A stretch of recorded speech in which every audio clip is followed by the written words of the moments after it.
Salam kerahiman. Hari ini kita mulai bulan yang baru, yaitu bulan Juli.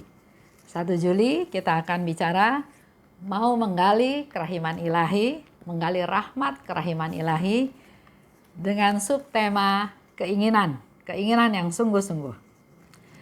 Baik, kita mulai ya. Tolong disiapkan diary nomor 1718. Dalam nama Bapa dan Putra dan Roh Kudus. Amin. Santa Faustina, engkau berkata bahwa misimu tidak akan berakhir karena kematianmu. Dan kami percaya engkau tidak akan melupakan kami. Yesus juga berjanji kepadamu, bagikanlah rahmat-rahmat kepada siapa saja yang engkau kehendaki dan kapan saja engkau mau. Berdasarkan hal tersebut di atas, kami meminta doa syafaatmu Santa Faustina, terutama untuk rahmat yang akan kami butuhkan, yaitu rahmat kesetiaan pada inspirasi Roh Kudus dan menjadi orang yang suci. Tolonglah kami agar percaya pada Yesus seperti yang Engkau lakukan dan memuliakan Tuhan di setiap saat dalam hidup kami. Amin. Dalam nama Bapa dan Putra dan Roh Kudus. Amin. BHF 1718. Tinggal di kakimu, oh Allah yang tersembunyi, adalah kesukaan dan firdaus bagi jiwaku. Di sini engkau memperkenalkan dirimu kepadaku, oh yang tak terbatas, dan dengan manis engkau berkata kepadaku, berikanlah kepadaku hatimu. Percakapan batin hanya dengan dikau adalah mengalami apa yang dinikmati oleh para penghuni surga dan berkata kepada Allah, Aku mau memberikan hatiku kepadamu, oh Tuhan. Asal engkau, oh yang agung dan tak terselami, menerimanya dengan senang hati. Kasih dan kemanisan adalah kehidupanku, dan kehadiranmu yang lestari dalam jiwaku, ku rasakan di bumi ini dalam pesona yang terus-menerus. Dan seperti serafim, aku berseru berulang kali, Hosana! Oh engkau yang tersembunyi, dengan tubuh, jiwa, dan kealahan, di dalam rupa roti yang rapuh, engkau adalah kehidupanku. Darimu mengalir rahmat dengan berlimpah, dan bagiku engkau melampaui sukacita surga. Ketika engkau menyatukan dirimu denganku dalam komuni, oh Allah, aku merasakan keagungan yang tak terperikan, suatu keagungan yang mengalir darimu. Oh Tuhan, kuakui dengan rendah hati, dan kendati kepapaanku, dengan bantuanmu, aku dapat menjadi seorang santa. Diary 1718. Di sana dikatakan, tinggal di kakimu, oh Allah yang tersembunyi, adalah kesukaan dan firdaus bagi jiwaku. Tinggal di kakinya Tuhan adalah kesukaan dan firdaus bagi jiwaku. Di sini Suster Faustina mau kasih tahu bahwa jiwanya dia mengalami kegembiraan, sukacita. Sama juga jiwa kita. Jiwa kita juga harus dikasih makan, harus diperhatikan. Sehari-hari kita pikirnya cuma jasmani. Harus makan, harus istirahat, badan kita harus sehat ya. Jasmani. Sering kita lupa sama yang rohani.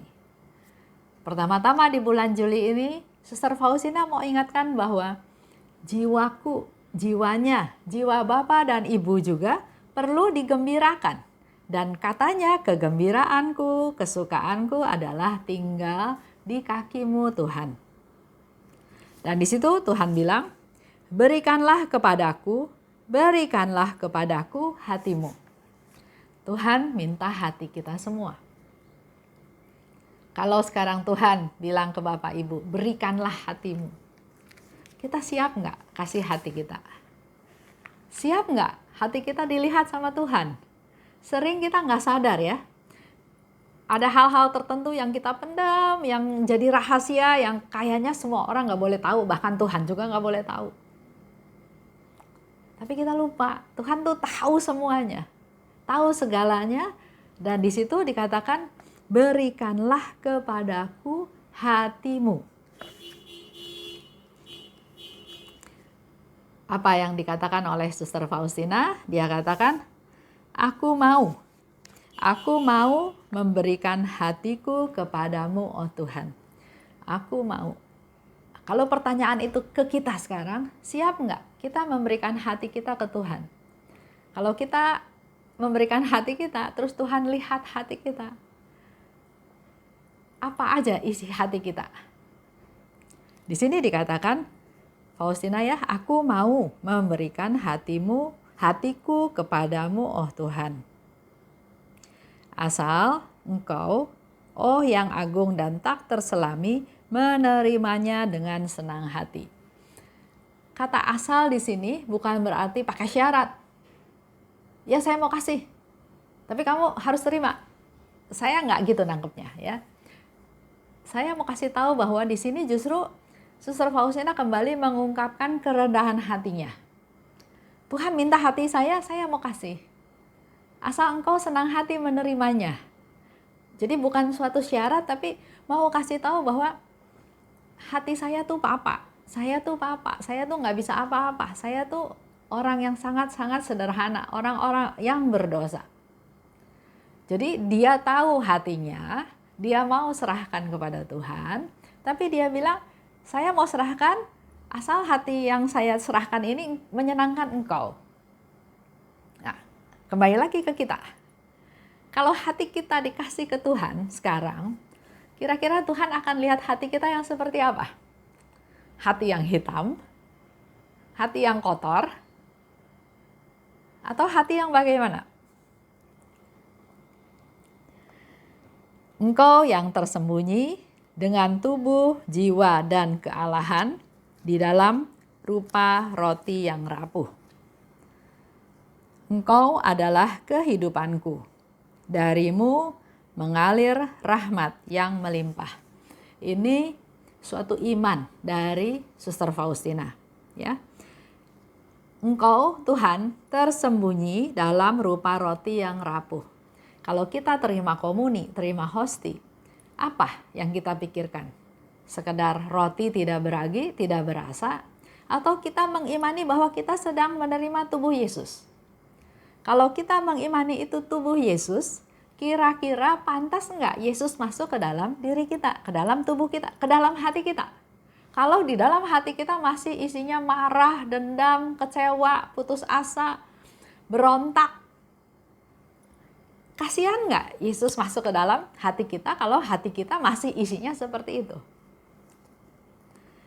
Di sini katakan lagi, engkau adalah kehidupanku. Kita terima hosti, kita menerima kehidupan, bukan benda mati, bukan asal-asalan aja. Kita harus punya iman bahwa dengan menerima hosti Tuhan ada dalam diri saya dan saya menjadi hidup. Darimu mengalir rahmat yang melimpah. Nah, saya mau cerita tentang mukjizat hosti ya, mukjizat ini. Beberapa tahun yang lalu, ya tepatnya tahun 2009, waktu saya pergi ziarah kerahiman ilahi, sempat juga mampir ke Jerman. Di sana ada orang suci namanya Teresa Neumann, atau lebih terkenal dengan nama Rachel dari Konnersreuth. Dia lahir 8 April 1898. Dia anak sulung dari 11 bersaudara. Seperti biasa ya, orang di desa, di kampung, dia kerja di ladang sampai dia berumur 20 tahun. Dia juga punya cita-cita, dia punya keinginan, yaitu menjadi misionaris di Afrika. Ya, itu dia punya cita-cita. Nah, kita juga semua harusnya punya keinginan, punya cita-cita. Bukan asal jalanin aja hari-hari, tapi kita harus punya tujuan. Nah, suatu saat terjadi kecelakaan. Terjadi kebakaran besar di sana ya. si Resel ini mau bantuin seseorang atau apa ceritanya nggak jelas, tapi terjadi kebakaran pada tanggal 10 Maret 1918. Kebakarannya hebat, akhirnya si Resel ini kena petimpaan dari reruntuhan, punggungnya kena ketimpa sesuatu sehingga akhirnya dia menjadi lumpuh dan terus buta. Jadi akhirnya dia hanya bisa berdoa. Cita-citanya dia menjadi misionaris ke Afrika juga kandas. Dan dia berdevosi juga kepada Teresia, kanak-kanak Yesus, ya.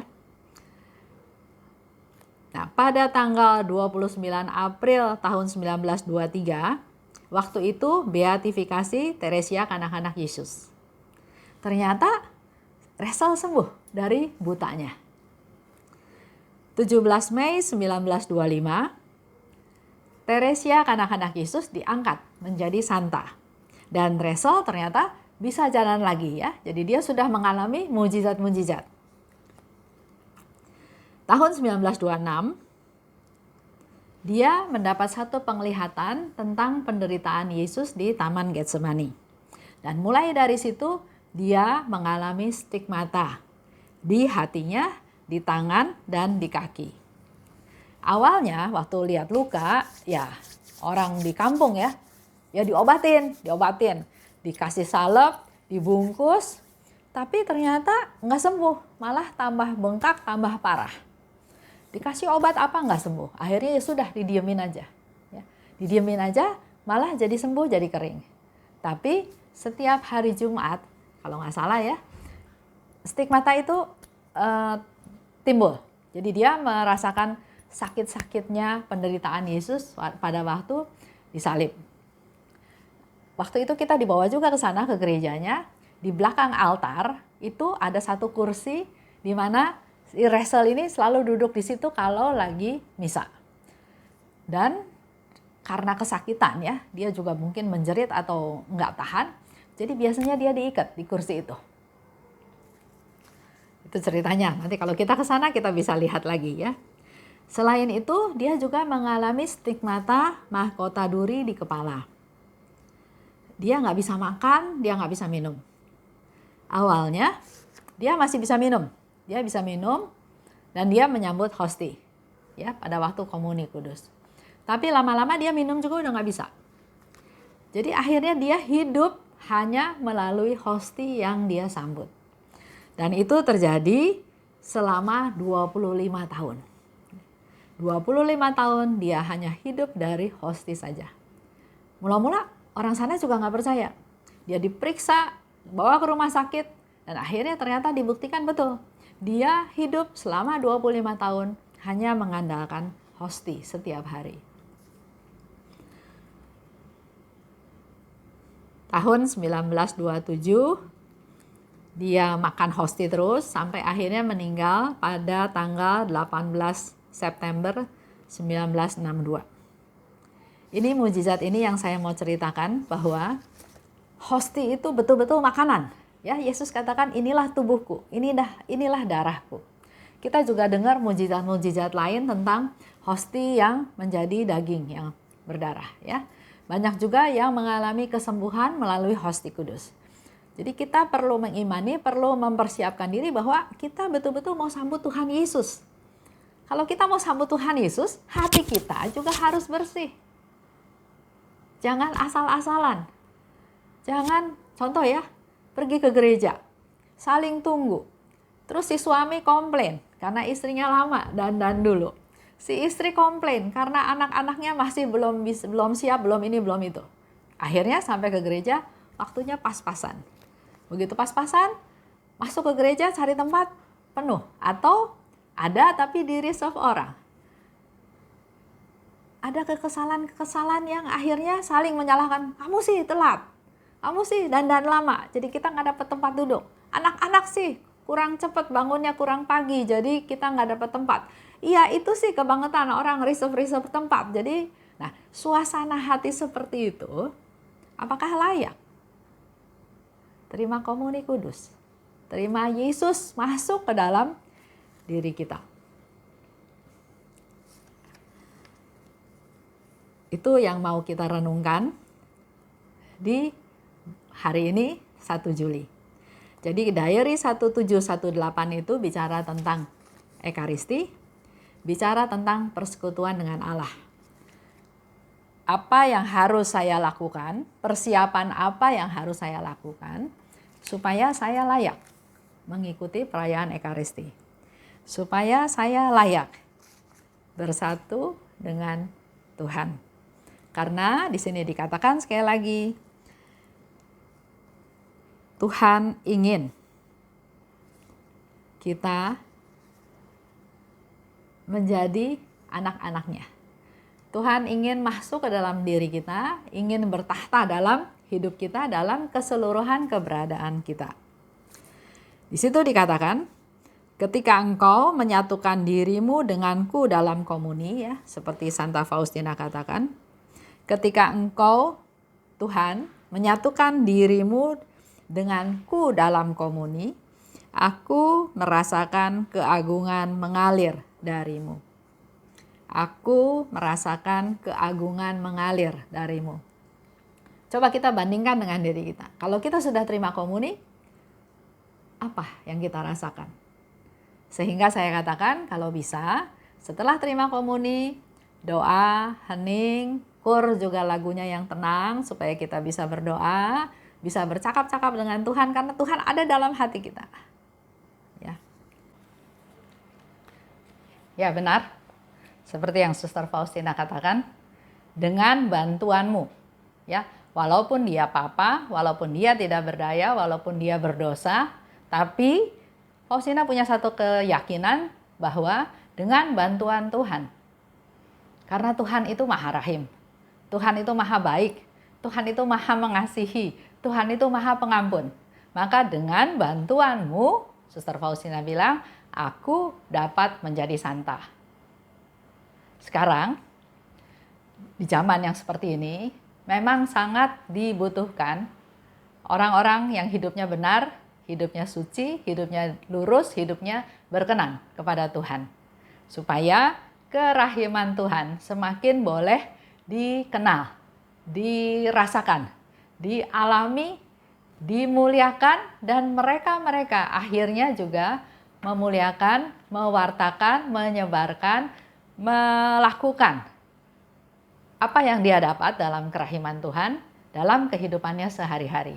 Supaya hidup di dunia ini semakin hari bukan semakin kacau, bukan semakin banyak masalah, tapi ayo mulai dari kita menjadi rasul-rasul kerahiman dimanapun kita berada untuk mewartakan kerahiman Tuhan. Belajar dari Suster Faustina, walaupun dengan kepapaanku, tapi dengan bantuan Tuhan, aku dapat menjadi santa. Itu juga menjadi target kita. Ya, baik, kita semua sudah bahas 1718. Kita masuk ke doa penutup. Dalam nama Bapa dan Putra dan Roh Kudus, amin. Allah Bapa yang Maha Baik, kami bersyukur dan berterima kasih karena Engkau izinkan kami semua masuk ke bulan yang baru, yaitu bulan Juli. Inilah kami semua anak-anak-Mu Tuhan. Kami percaya kami semua ada dalam pemeliharaan-Mu, ada dalam kasih-Mu. Dan dalam bulan ini, Suster Faustina mengajak kami untuk belajar, untuk menggali apa sebetulnya yang menjadi tujuan hidup kami. Apa yang sangat kami inginkan. Dan untuk itu kami mohon rahmat-Mu agar kami dapat arahan daripada-Mu, dapat pencerahan daripada-Mu, sehingga kami dapat mengetahui apa yang sebetulnya kami inginkan dalam hidup ini. Berkati anggota keluarga kami masing-masing Tuhan, berkati juga teman-teman, berkati juga siapapun yang butuh berkat dan rahmat-Mu, agar melalui pertemuan ini, agar melalui doa-doa kami, Engkau berkenan dan mengabulkan apa yang kami butuhkan. Seperti Suster Faustina, sangat ingin dekat denganmu. Duduk di kakimu adalah suatu firdaus bagi jiwanya. Kami juga ingin terus memberi makan roh. Suster Faustina sangat ingin dekat denganmu. Duduk di kakimu adalah suatu firdaus bagi jiwanya. Kami juga ingin terus memberi makan rohani kepada jiwa kami agar kami bertumbuh dalam iman. Terima kasih Bapa. Dalam nama Putramu kami berdoa dan bersyukur. Amin. Dalam nama Bapa dan Putra dan Roh Kudus. Amin. Salam kerahiman.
That I may sing your praises now and